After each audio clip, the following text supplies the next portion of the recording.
Nothing. Not even dreams. He's after us in our dreams. Dreams aren't real. You know, dreams can't hurt you. They're just dreams. Sweet dream. No bad dreams about Aunt Maggie. But my dreams aren't like yours. That's why they're called dreams. Dreams are not real. She lives in my dreams. Sweet dreams, my angel. In my dreams, I love you. From my dreams. So beautiful. Welcome to another episode of Screen Dreams. I'm your host, Cyrus Haley, and with me, as always, is my co-host, Daniel Ferguson. How you doing, Dan? Hello. Yes, pretty good. Good.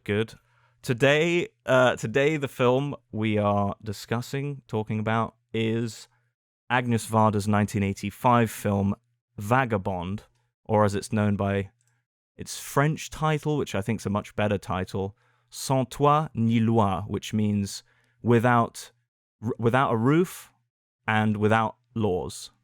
So, with no home and no law. Here is a clip. Y'a quelqu'un? Ouais, je dors. Mais vous savez où vous êtes là? Bah non, je suis arrivée dans la nuit. Mais c'est un cimetière, il faut pas rester là. Oh. Hey, y a pas un petit boulot pour nettoyer les tombes?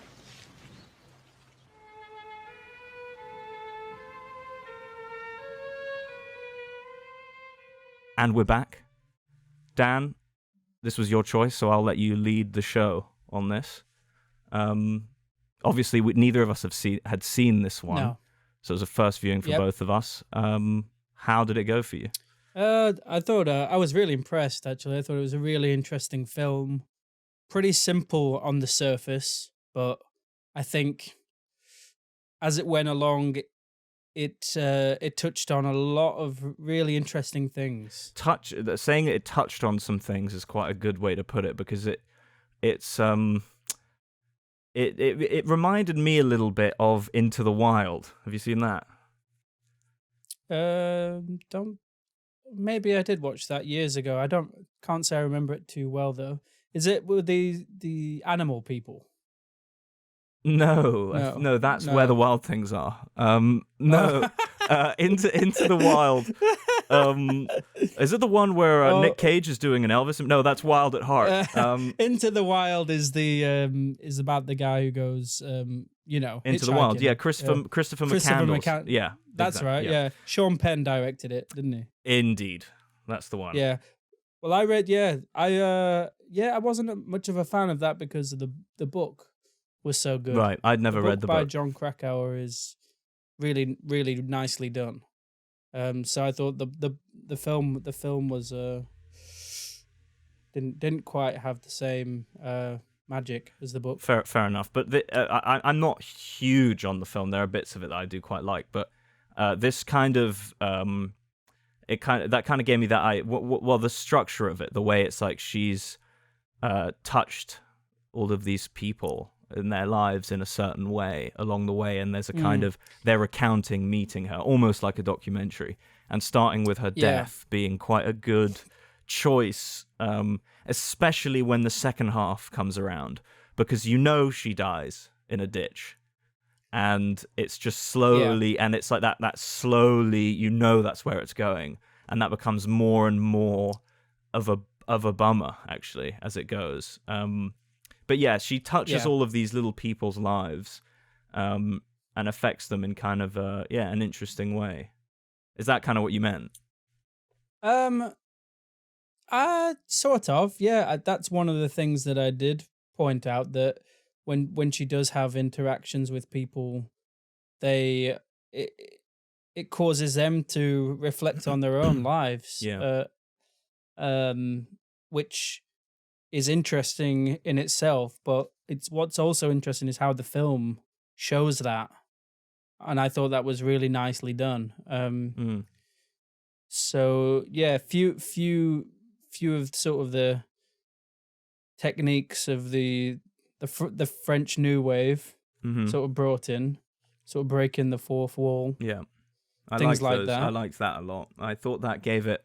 It was weird, the breaking of the fourth wall, because it just kind of did two things at once. It made it feel real in the sense that with certain characters, basically excluding the maid character, when they spoke to camera, it sort of felt like it was an interview after the fact of going, this girl has died in a ditch near your town. Did you know her? And some of them go, yeah, actually, I did. It feels like almost like a newsreel interview.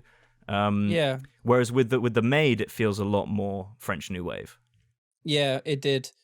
And the interviews that people were having didn't really have much.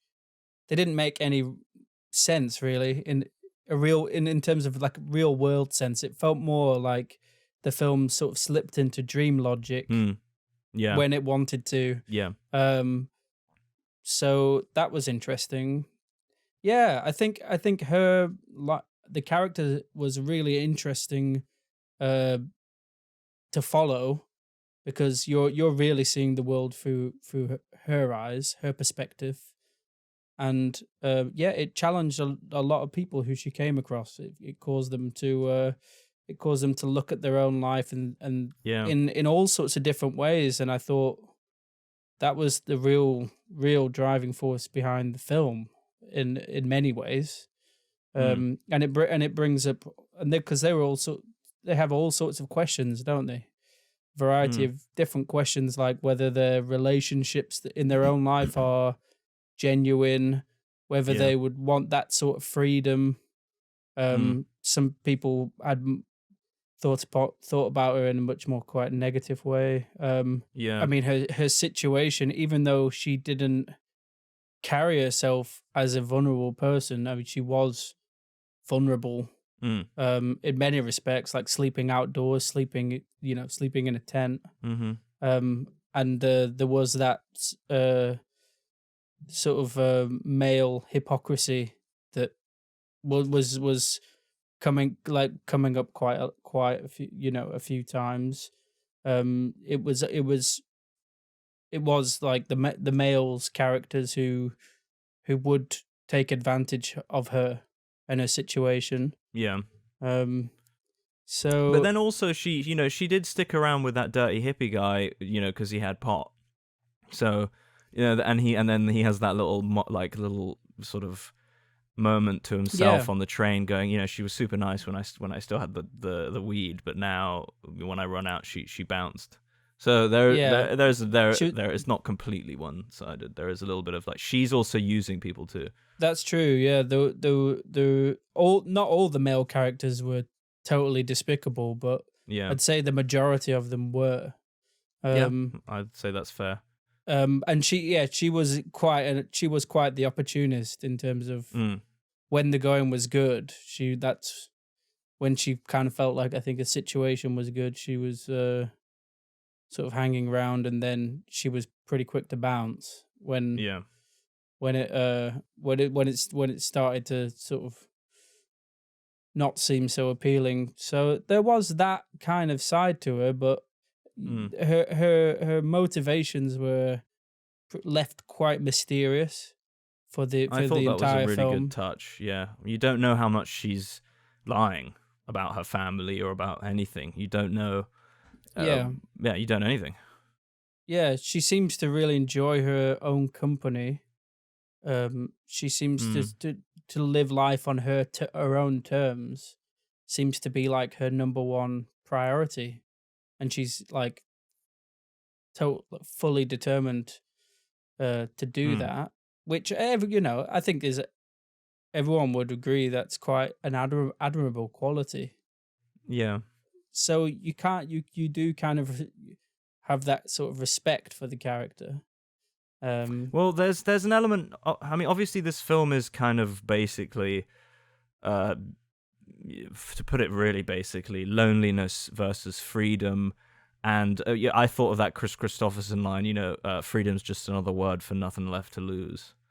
That definitely feels appropriate. So definitely. So it's like that. That's really what it's about, and what it kind of made me think about her character, because I've spent quite a lot of time in France. I've spent quite a lot of time in southern France, where most of my time in southern France, where this is set. in the little sort of farming villages and stuff. And it's the vibe there is very weird. It's very, the old folks are very still very proud of France, right? In a way that kind of made sense. Or I don't know. I wasn't alive, so I don't know how much sense it made. But it's like when Orson Welles was moving to Paris, and Audrey Hepburn lived in Paris, and it was like, new wave, cutting edge. It was all like, there was this kind of like, France was really, in terms of the art, it was really a epicenter and a big deal. By the time 1985's rolling around, you're starting to get these, there's not really a right word for them. They're kind of like grungy kids who sort of live out on the street and basically are this vagabond character. And there's this kind of I think a lot of French films that I've seen around this era, late 80s, early 90s, that come post French New Wave, are really at their core battling with this sort of idea of the lost glory of France, and what does it mean that our youth are no longer reading, Figaro in cafes, smoking cigarettes and talking about revolution. They're on the streets wanting to do fuck all and just smoke hash. I can't help but feel that is actually it. Not, and I'm not saying it's like a judgment. I'm not saying Agnès Varda is going,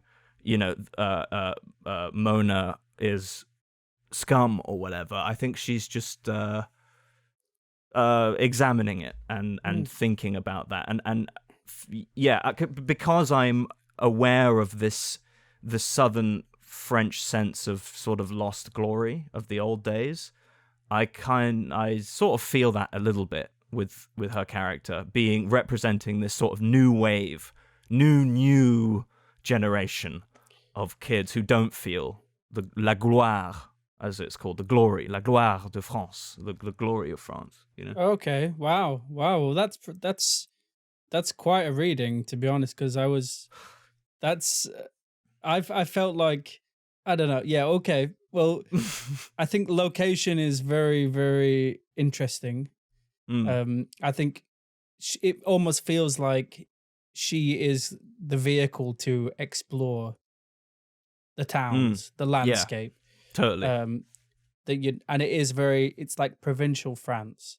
So in a way, I think you're sort of right, because I mean, French New Wave, everything seemed to be set in Paris, and like a textbook scene in the French New Wave would be driving around Paris and just filming the sights. I think every one that I have seen has that in it. And I've only seen a few, but it just strikes me as like kind of like the textbook thing. I mean, this couldn't be further from French New Wave in that sense, in terms of geography, in terms of the landscape it's trying to explore, and wants you to see. Yeah, it couldn't be further from French New Wave. And if somehow there is those kind of parallels being drawn with that period of time and the landscape, and somehow a symmetry with the character itself, I think that's definitely true. I mean, you have to feel that just from the way the film is made. I think it's definitely true. Yeah, I think what really tipped me off was the Moroccans and the Tunisian guy especially, because it's weird. Obviously, I'm coming at this from an angle of I do know a lot of Southern French people. Well, what's weird is how it's like they're hanging on to this France, or they're hanging on to this image of France, or this idea of France that's like, buddy, that's just not it's just not the case anymore. And you're complaining that there are all these Arabs in your town now. It's like, and yet you're still you have this weird sort of pride of what France. It's a weird thing. Well, that just reminds me of the same. It just reminds me of the same as over here with things like Brexit and things like that. It's a total. It's exactly the same. Yeah, hanging on to this pride that's like, dude, that pride it's gone, man. Whatever you're proud of is, it's a distant memory. Yeah, yeah. Um, That's you interesting have other things because to be proud of. those sorts of things didn't even cross my mind at all when watching the film. Right. So that's pretty interesting. I think I can definitely. Yeah, I mean that's a nice thing about this film. It's quite a simple film on the surface Yeah. level, but it touches a nerve. It touches quite a few nerves. Yeah. And that didn't cross my mind at all. So that's pretty interesting.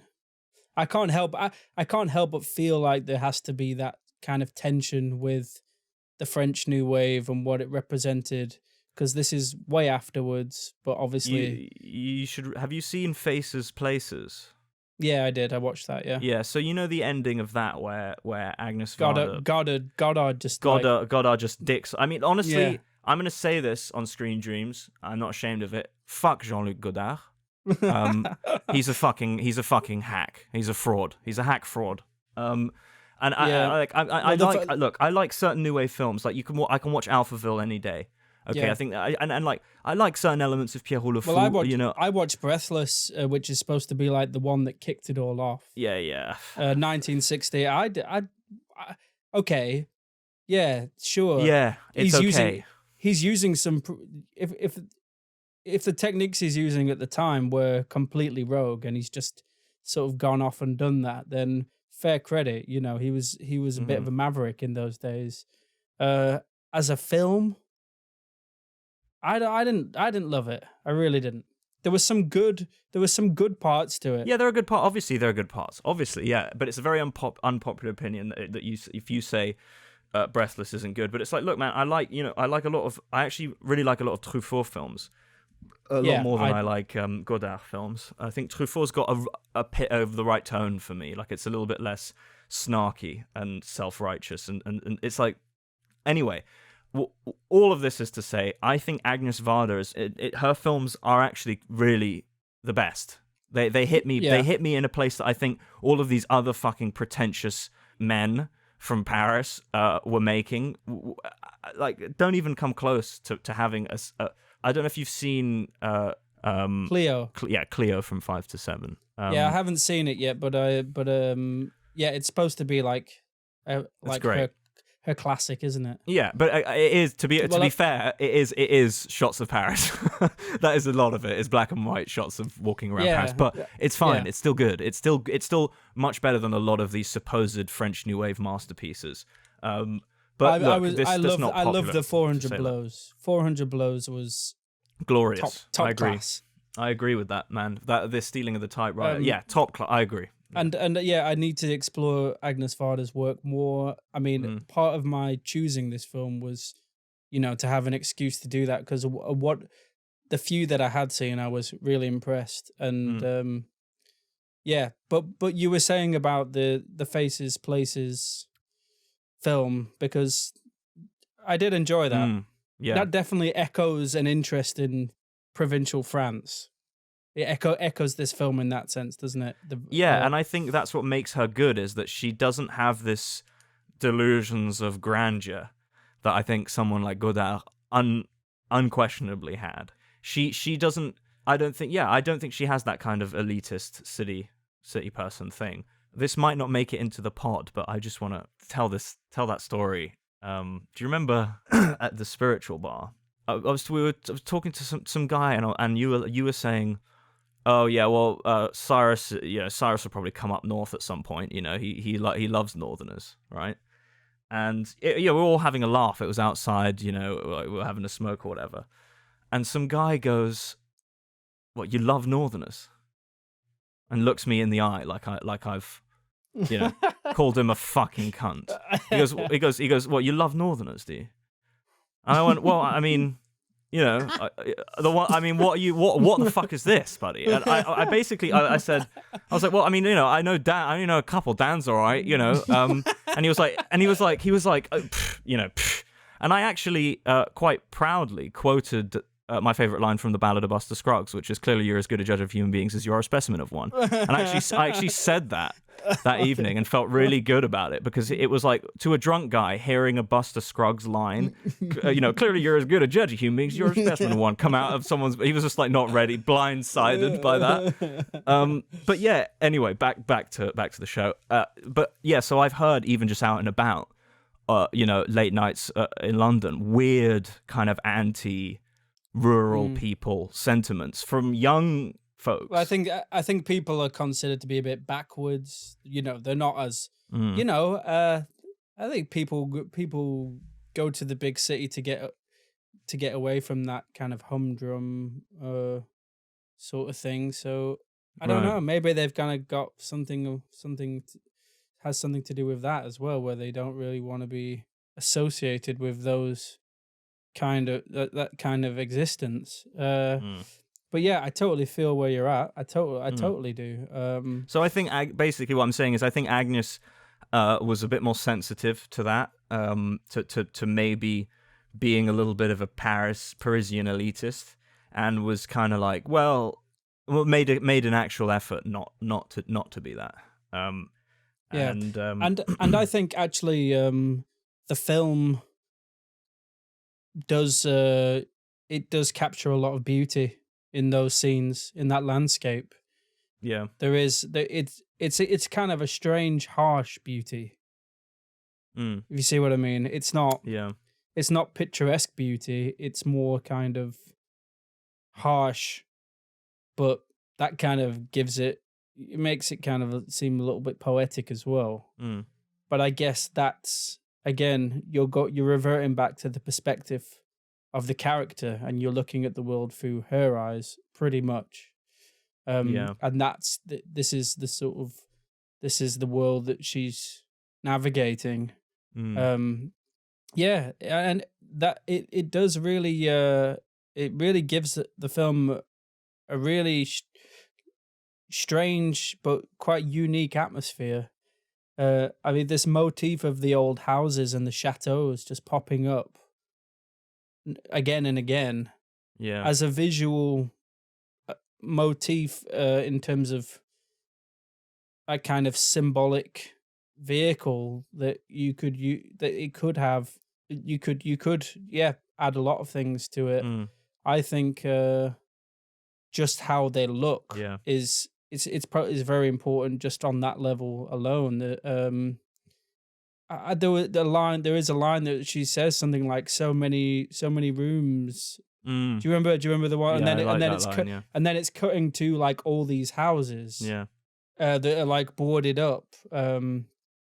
So yeah, I think there's that kind of access to space, somebody who has to live in a tent, but yet there's so much room. There's so many these big houses that are just derelict and not being used, and it highlights the absurdity. Yeah, meanwhile the workers are all, it's 9 of those men to a room, Yeah. So I have a question for you. This is just to get, talking. Is she lazy? Do you think Mona is lazy? I think the film it paints her in an interesting light. No, it doesn't fall into the trap of sort of glorifying her in any way. But it does make her a very strong-willed, likable character at the same time. So in some people's eyes, she was seen as lazy. Or purpose, she lacked purpose. I mean, and there is that one example where she is staying with those goat farmers, and it's one of the examples where people are quite kind to her, aren't they? They are. They're really accommodating towards her. And they don't have to be. No, and they give her a bunch of land to make potatoes on, because that's what she said she wanted. They give her a caravan so she can live out on her own and smoke cigarettes, and she just sits there and smokes cigarettes and does fuck all day. Yeah, I'm interested by that, because it's so easy to say, well, if I had the opportunities, I would do things. And then this farmer guy's kind of giving her something, and she's not really into it. I thought that was a really interesting choice. I agree with you. I don't think the film necessarily is making a definite point either way. But I did find that to be an interesting thing that they put in there. That she has this option to do well for herself if she wants. Yeah, she did have some chances, didn't she? Yeah. I mean, I would say that was like if she did want to sort of stay in one place and settle and work on something rather than live such a transient existence, that was probably her biggest opportunity in the whole film. And it's interesting in terms of, again, going back to what we were saying before, what she reflects in other people. She really irritated them because they were working really hard. She was sat around reading and she was even sort of nabbing a bit of their food, wasn't she? So she was I think she always had one eye on the door, ready to move on when things started to go a bit sour, which you see as repeat again and again in that whole film. When things go a bit sour, she's gone. Maybe she just told the guy that she wanted to make potatoes, but she actually didn't. She knew that he was the kind of guy that wouldn't take her on unless she showed that she had some kind of ambition. But actually, had no intention of doing fuck all, and was actually just like, I'll just hang around here till they kick me out, which will be eventually. That I hadn't thought that seems actually kind of more like her character to me. That just to go, well, I'll just tell him I want potato, and she wasn't expecting him to go, well, here's some land for potatoes. Yeah, yeah, there was that. Yeah, that maybe. Yeah, that's probably true, and there is that opportunism that is sort of there because she's been living out on the road for a significant amount of time. You can only presume. So yeah. It's kind of her. It's become almost kind of like a survival instinct for her. But that was a really interesting point of the film as well. I think that was probably, along with her staying with the Tunisian guy, probably my favorite bits were with the sheep herders, because he goes, listen, all of my friends who lived on the road are either dead or junkies. It actually made me think of that Towns line, living on the road, my friend, is going to keep you free and clean. But now you wear your skin like iron and your breath's as hard as kerosene. Yeah. You know? Well, he was talking about how it was the loneliness that gets them, isn't it? Whereas she didn't really she didn't seem very susceptible to that, to be honest. So maybe that was an interesting choice by the film. Really interesting character, because you're still trying to figure her out even after you watch the film, and I don't think the film gives you enough either way to sway you. I think it's always kind of leave you with that mystery about what she was doing, what she was striving for, what she was aiming for. Maybe nothing, because I think a few people she met didn't think she lacked purpose. I would say she's striving for nothing. And maybe that's sort of quite interesting in itself. Although, actually, no. Actually, you know what? Maybe not, because she does try and learn to cut the fucking vines with Asum, and then Asum's like, actually, no, fuck off, you got to bounce. She does try, though. Yeah, and you know what? That is a kind of an interesting contrast to the scene that we just mentioned with the goat farmers. Because it is, because she actually maybe because there's no real sense of time scales in this film. There's no. I mean, we could have just meet the character for the first time, and she could have been on the road for maybe just a few months.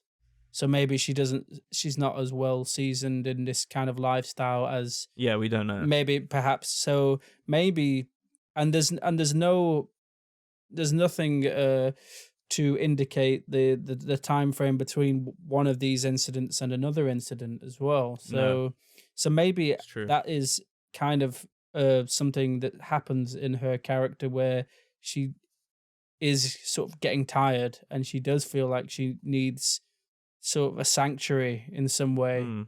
And she squandered the opportunity before, and now with the the Tunisian, because they're working sort of grapevines, aren't they? And Yeah. maybe she does see that as sort of a plausible option, whereas she wouldn't have seen it. She wouldn't have looked at it that way before, but now I she is actually starting. think possibly it might have something to do, although this may not be the case. It might have something to do with the fact that the Arabs, les Arabes, as the French would call them, are outsiders, and she feels a little bit more at home with outsiders than she does with whites. But then again, those goat herders were pretty outsiders too. I mean, they were kind of had a bit of a gypsy feel to me. Especially the wife who was going yip yip to the goats. She was wearing Interesting little scene, wasn't it, when she was trying to interact with the children and they just didn't want to know. I felt like there was, because it wasn't just once. It happened twice. Two separate. I think little frames, and I think there was something that was trying to be said there. I was kind of thinking it was more kind of metaphorical for a life that she would never have or something. Oh, okay. Do you see what I mean? Kind of a bit on the nose, maybe, but like I'm not sure. I'm not sure I see what you mean. So it's actually like a visual metaphor of her, sort of trying to interact with children. I mean, and obviously they were kind of, they didn't like it, did they? And it was almost kind of like you could maybe see it as an actual visual metaphor for her, even maybe thinking about having children or contemplating that life. And I see what you mean. Yeah, I don't know. I like that. I think that I see what you mean. Yeah, because obviously, she's a woman. Let's not forget. So a big thing in women's lives is, well, when you're gonna have kids. Yeah, that's a whole thing that is, I would imagine, looms quite large over a lot of women who may not want to have children. Yeah, and that is a big thing in the film, isn't it? In terms of her presence as a woman and how that then prompts a reaction from other people, especially she's sexually abused at least twice in the film. Yeah. That we can when see. It started, and if she was found dead, I thought, I was really praying. I was like, can we please not have any rape in this one? Well, yeah, but it tackled it pretty head on. Yeah, I agree. Also pretty, it was also pretty honest. It was brutally honest, and sort of respectful. I don't think it sensationalized anything. So it was all. I think, although it's. I just really didn't. I just looking at her, I was just like, I really, really don't want this character to get raped. And it just seemed almost inevitable, because I was just like, fuck, she's gonna get raped for sure. I mean, well, yeah, but I mean that's like a woman solo out on the road is obviously a lot more dangerous for obvious reasons. Yeah. And this film is going to point that out. I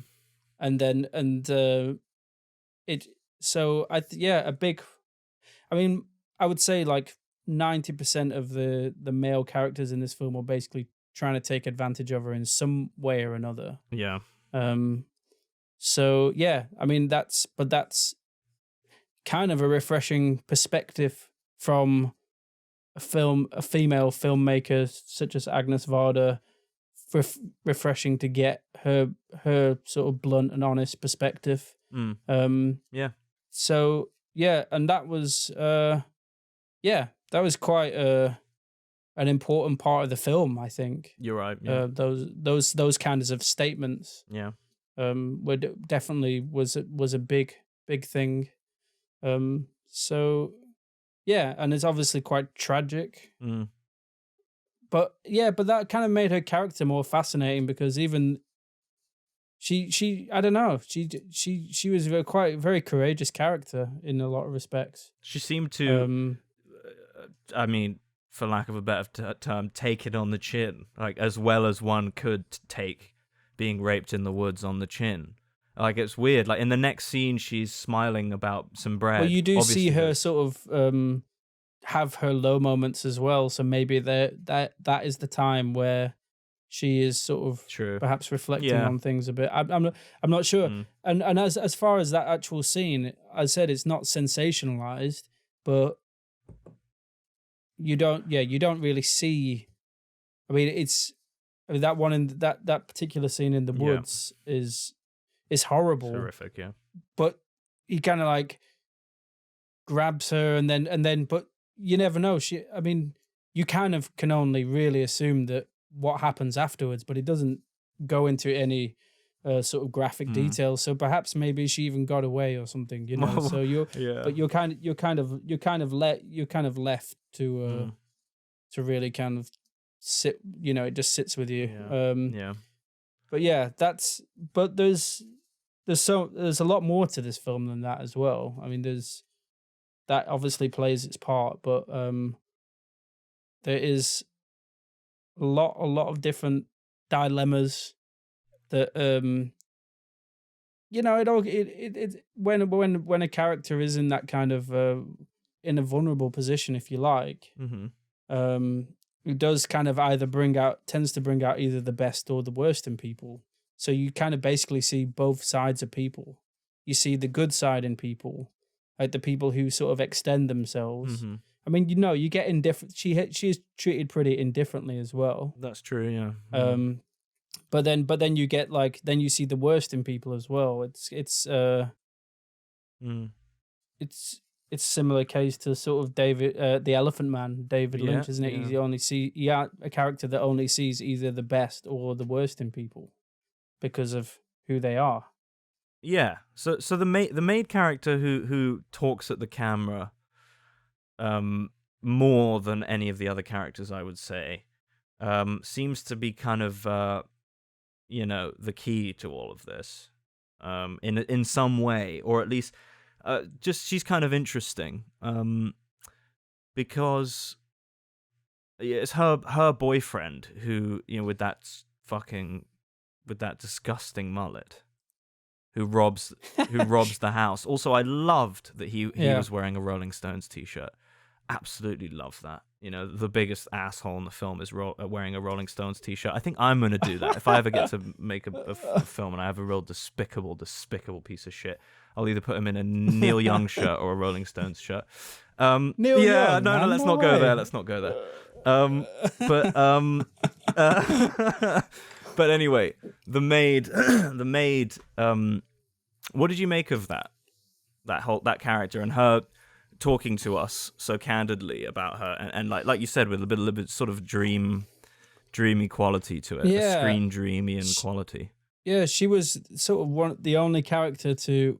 I think she was the only character to break the fourth wall. Well, if I remember yeah, correctly. kind I might be of, wrong about that. Sort of. There's kind of implied fourth wall breaks, but no one breaks the fourth wall quite like she does, and quite as often as she does. But I think she was quite envious of Mona. Well, that's what I wrote down. Yeah, she wishes she had. Yeah, she wishes her love was like Mona's love with that guy who. Oh, can we touch on the guy? And we'll circle back to the maid, because I think the maid's probably going to be where a lot of the meat is. But the guy who she, because obviously the maid sees her making out with the first dude she hooks up with, who has all the pot, and that guy has a chain around his neck with a padlock, and he threw away the key. Now, is that just pretentious French like nonsense, or did you get anything kind of meaningful from that? I got that he was committed to the wayfaring lifestyle, and that was it. That's all I got from it. I don't know about that one. It felt like, it was symbolic of the lifestyle in some ways. Of his commitment I would agree with to okay. So that's the kind of what I thought. So anyway, so the maid sees her making out with chain neck dude and is jealous. I don't think she sees them making out. They're like soundly sleeping together, aren't they? Oh, like in each other's arms. Is that right? Oh, okay. Yeah. Right. So there's that kind of, she in that moment sees, I think, some sort of tenderness and intimacy that is completely lacking from hers. Yeah. And in that one moment, she's just like, really, really envious of them both. Whereas but little do they know that it's like, little does she know that it was like a transient thing. Yeah, the grass is Um, always greener is one of those like greeting card expressions that I think is one of the truest ones. Like, you can always imagine a situation better than your own, and in reality, you might be envious of somebody else's situation, but actually, if you were in their situation, you would not be as happy as you think you would be, because that comes with its own set of problems, and it's so freedom's just another word for nothing left to lose. yeah, it's all perspective, isn't Exactly. it? And we only get glimpses, and yeah, that was just a glimpse. Exactly. But she sort of took so much from it, and evaluated. I mean, quite fairly though, because her boyfriend was treating her very poorly. So And plus, he listened to the Rolling Stones, so. So yeah, these chance encounters were kind of like exposing people. They were she kind of had a way of like touching a nerve with people, didn't she? Yeah. And almost and force people to sort of reflect on their own lives, challenging their life philosophy and their choices. She even says, "I don't want to hear your philosophy, man," to the guy, the sheep herder, who goes, "You should be working. We're in the same." And she goes, "Well, you're in the same fucking shithole that I'm in. All you do is break your back all day." But actually, I do think there's a little bit of it's like, well, no, actually, Mona, you're stealing goat's cheese from them and selling them to hookers in the street, and just so you can get some some bread. So there is an element where it's like, no, I get that you're saying I don't want to hear your philosophy, but there is a small element where it's like, well, also, who are you kidding? You know what I mean? Like, what? You're not doing great. You're going to die in a ditch in the next 40 minutes. I know that because I've seen it. So it's like you can act all fucking high and mighty, but ultimately you will die frozen in a ditch. So I don't know how to reconcile that really, because I do get where she's coming from. She's like, listen, fuck you. I don't want to break my back working. But also it's like, hey, sorry. What do you want? I mean, what do you expect? Grow the potatoes. Yeah, I mean, yeah. I think the same dilemma that you experience as an audience member is always kind of reflected in the characters in the film. I think people who, I mean, that particular scene that you've just referenced, he was obviously very frustrated with her. And there's I mean, I can see where he's coming from, can't you? Yeah, totally. Can you not, where it's like you're burnt. Totally. You're, I mean, you're leaving cigarettes on the floor of this caravan. That's not even. I mean, it's the kindness of my heart that you're staying in this little caravan on my land, and you can't even be bothered to toss the cigarettes out or put them out in an ash. You're just sitting there, scummily smoking cigarettes, probably reading Voltaire or Marcel Pagnol or some shit. Like, who do you think you are? What's going on here? Yeah. To quote Tarantino outside that Starbucks. But what's going on here? But then there was also the really interesting scene of the lady in the bath, the tree lecturer who gave her a lift, and who was really nice to her. Yeah, that is really interesting. But when she wasn't in her company, while she was like washing and cleaning herself in the bath, she was telling people how smelly and how dirty she was. Yeah. Which, again, is another really kind of interesting dimension to it. And it's interesting to do that scene while she's literally bathing. She's washing her stink off of her, Yeah. So, gosh, it really, I mean, there's a lot of things going on. There in is this actually. Film. It's firing off in all sorts of different directions. I think one of the good things about Screen Dreams is that we just in talking through what happens, you end up kind of reaping a lot more gold from these maybe seemingly simple films, but you end up really reaping gold because it's pretty simple stuff, but actually the way she touches all of these people is quite different from person to person. And yeah, the tree surgeon woman, I think, has a kind of, there's a little bit of a motherly or like a sisterly love thing going on there. Like she wants to take care of her, but also she wants to feel better about herself by being able to go, well, look at this poor young one who's gone so wrong. It's weirdly transactional. And that's maybe that is the kind of dilemma that she is faced with as a character. She everybody's land is, I mean, everything is always somebody else's property. Everything is always so transactional. Everybody always wants something from you just for you being there, just for existing. That's kind. This is the kind of thing. These are the kind of obstacles that a lifestyle like that sort of throws up constantly. So you're not really free then. You know, it's like, yeah, you're free, but you're not. I mean, you're not. Maybe you can only have a partial sense of freedom. Yeah, you're almost trapped by your freedom. Yeah, because you have to remain free, i.e., not working that bullshit receptionist job or whatever it was she said that she can't be bothered to do.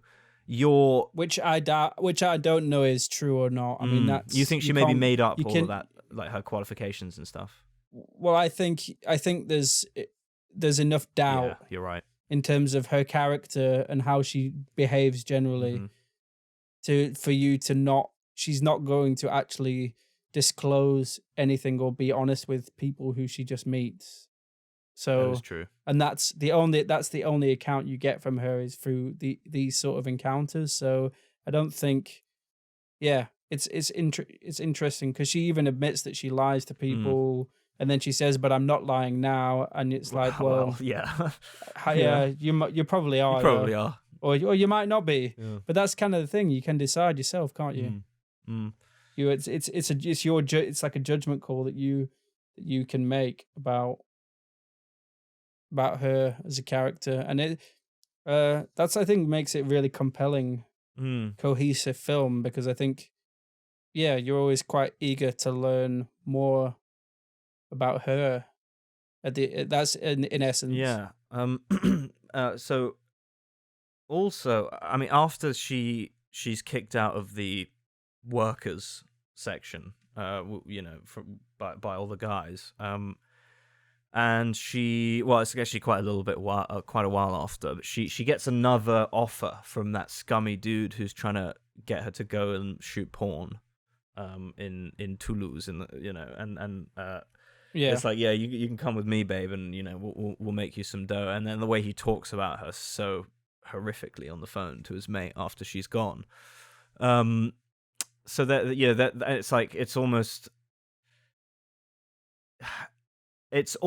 like, okay, look, your first opportunity was live in a nice little caravan, grow exactly what you wanted, and go for it. And try and make a little bit of a living and live on this land, sharing it with these people who are in a similar situation to you, and they're being, out of the kindness of their heart, don't have to do any of this, giving you a shot. Okay, squandered. Okay, well, next step down is you work with the Moroccans and the Tunisians, and you work the fields. In my opinion, that's still that's a good gig, and it's nothing to be ashamed of. But I think what's different, though, as we've already said, is she was pretty open to that opportunity. I think enough no, that's true. She'd develop as a character where she was kind of saying, okay, this might be pretty good, and then it was kind of snatched away. That's true. She was visibly upset by that. That is true. I mean, you don't see her like too rattled or too upset throughout the whole film, but that was definitely one of the moments where she was that's true. Quite disappointed. That's true. That's very true. But you obviously could predict where I was going. It's like once that opportunity hasn't worked out, yeah, you pretty much, it's like you're gonna sell your body or not. And there's that, that little bit of the scene with the hooker who's like, could you leave? Because I'm, I mean, I'll buy that cheese off of you, but can you leave? I'm trying to hook here, darling, and you're driving away my customers. Yeah. So it's like there's a little bit of again, shadow self. Like it's like but I just she doesn't want to be a whore. She doesn't want to do that porn. But she doesn't want to really die in kind a of hard ditch to- either. It's tough. It is a really tough film. It really throws up quite a few dilemmas in all sorts of ways. Yeah. It's just amazing how like somebody who's just going against the grain can just through sheer nonchalance, just by doing her own thing, can provoke so many reactions. Not just from the characters, but for you as an audience member as well. Yeah. It's and that's a real triumph of the film, you have to say, because you still, it doesn't really give you any definitive answer or opinions. Yeah. From a storytelling point of view. Yeah. It's very open ended. It's very ambiguous. And made that's more quite truthful to life in a way, isn't it? Yeah. Rather, because life doesn't have like an overarching singular narrative. There's loads of different things at play all the time, working together, and I think that's what this film does pretty nicely in sort of touching upon. I agree. I think like the layering of all the recounting of all these locals seeing her, and like you said, not really knowing how much time there is between them, it does kind of paint a nice little picture of her effect on this little area. As I say, I think it's a real good and strong choice to start with her frozen to death. I really think that. Yeah. I actually think, honestly, I think that's actually, coming to think of it now, just from a script writing point of view, that's a fucking saving grace, actually, because in a way, think about this film if you hadn't had that, and it just ends with her falling over in the gutter and dying. You'd just be like, what the fuck? Really? You're going to do that to me? Yeah. Whereas it's like, you already know they're doing that to you. So, and it makes that second half so much more, poignant. Well, it makes it sort of it does, and it makes it. I mean, when I think there is that sense of foreboding for sure, constantly, yeah, for sure, and that fragility of that existence and of that way of living is already sort of firmly implanted in your mind right from the very start. So yeah, absolutely, yeah. Well, it's one of the oldest tricks in the book, really, isn't it? Yeah. In terms of, I mean, Shakespeare, I think, did that quite a lot when he sort of gave the end right at the beginning, and this is the story of how you get to the end. A lot of the time, which was also the beginning. A lot of the time, though, yeah, I agree with you. It's become a little bit hackneyed. It's become a bit cliche. But a lot of the time I see that and I don't like it. But I think it worked really well in this film.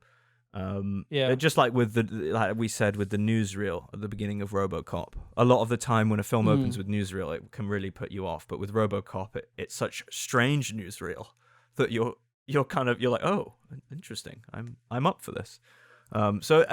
With these cliches, look, there's a reason why there are cliches, because they do work. And which is what I think what the Coen brothers do really well. You just put just a little, it doesn't even need to be much, but just a little twist, a little bit of pepper on these old cliches, and just invert them, just turn them a little bit. They become fresh all over again. Yeah. I'm not completely against cliches as long as they're done well, and I think this was a good example of starting with the end at the beginning, and it actually resonated. You know. It was a finely made film. Yeah. It was a finely made film. What did you think about the pacing and all the short frames? I I must say, I was noticing it a bit too much at one stage. all the I short felt. frames. What do you mean by short Yeah, frames? I think the average frame time must have been really short. Really? Oh. So many. What, the shot yeah, length, you I mean? thought so, but Like the length of the shots yeah, themselves. yeah. It felt like for me it was just calling in terms of pacing. It was just calling out for some longer frames and sequences, but it just seemed to be cutting a lot. And then I kind of just forgot about it. Okay. But I just seemed to notice it. But obviously that's going to affect the pacing of the film, isn't it? But Yeah.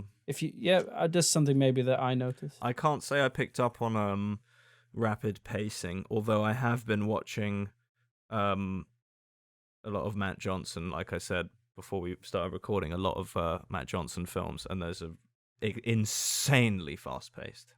Like it's just almost too much. They're so fast. So this actually felt very. So it seems slow compared to that. I mean exactly. This felt very very slow. Well, not very slow, but nice and calm. It didn't feel fast to me, but I do suspect it's because of what I've been watching today. Yeah. Well, but yeah, as you were saying before, the scene where she kind of befriends the older lady. Oh yeah, we should talk about that. And they get really pissed drinking brandy together, and it felt like this old lady who was up to now in the film seemed like she was almost sort of kind of like in this vegetable state, helpless. She just sort of comes right out of her shell. Yeah. And you sort of see her as like a real person again almost. And I mean I say that. I say that. I mean, hopefully I don't think that myself, but I just felt like the film was trying to do that. Oh, that's what the film was trying definitely. She was supposed to. I think the thing is, she was now interacting with somebody who really didn't want anything from her.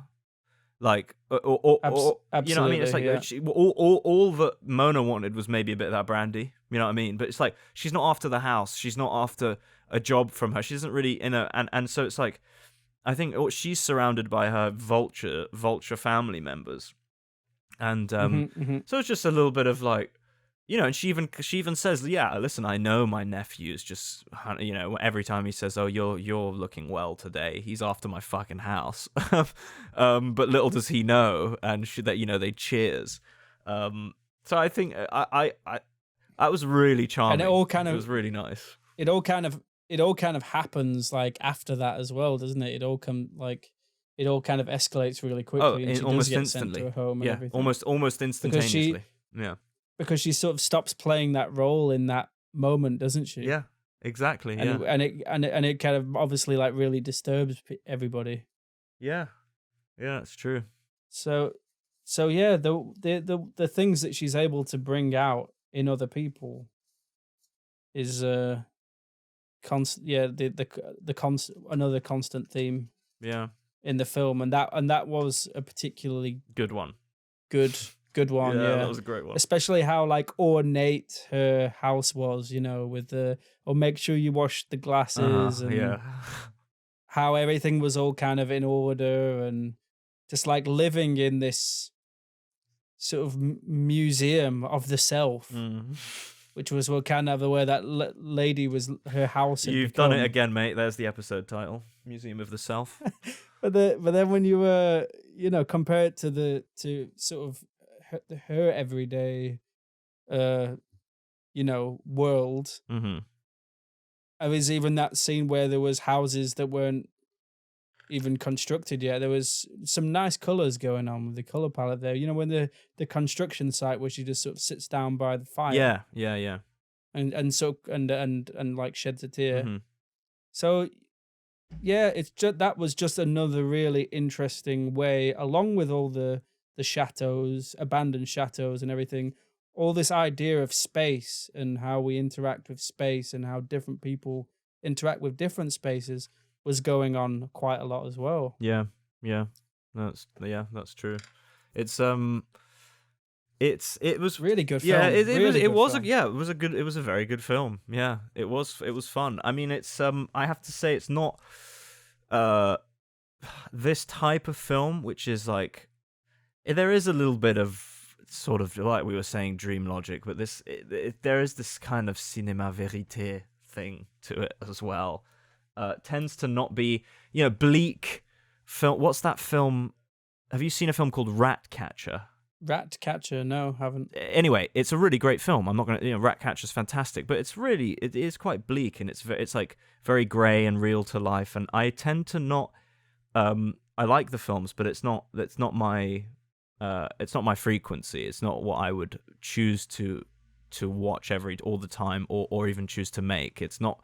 But as they come in terms of their like, this was I think the character of Mona was really interesting and kept me completely engaged with it, even though as a whole this type of film isn't really my favorite type. Cinema with a every letter capitalized. Cinema, I like spectacle or just weirdness a little bit more. Shit that's like cinema. But this really, I'm not dogging on the movie. I did really like it a lot. Even despite of it not being my kind of thing. Yeah. I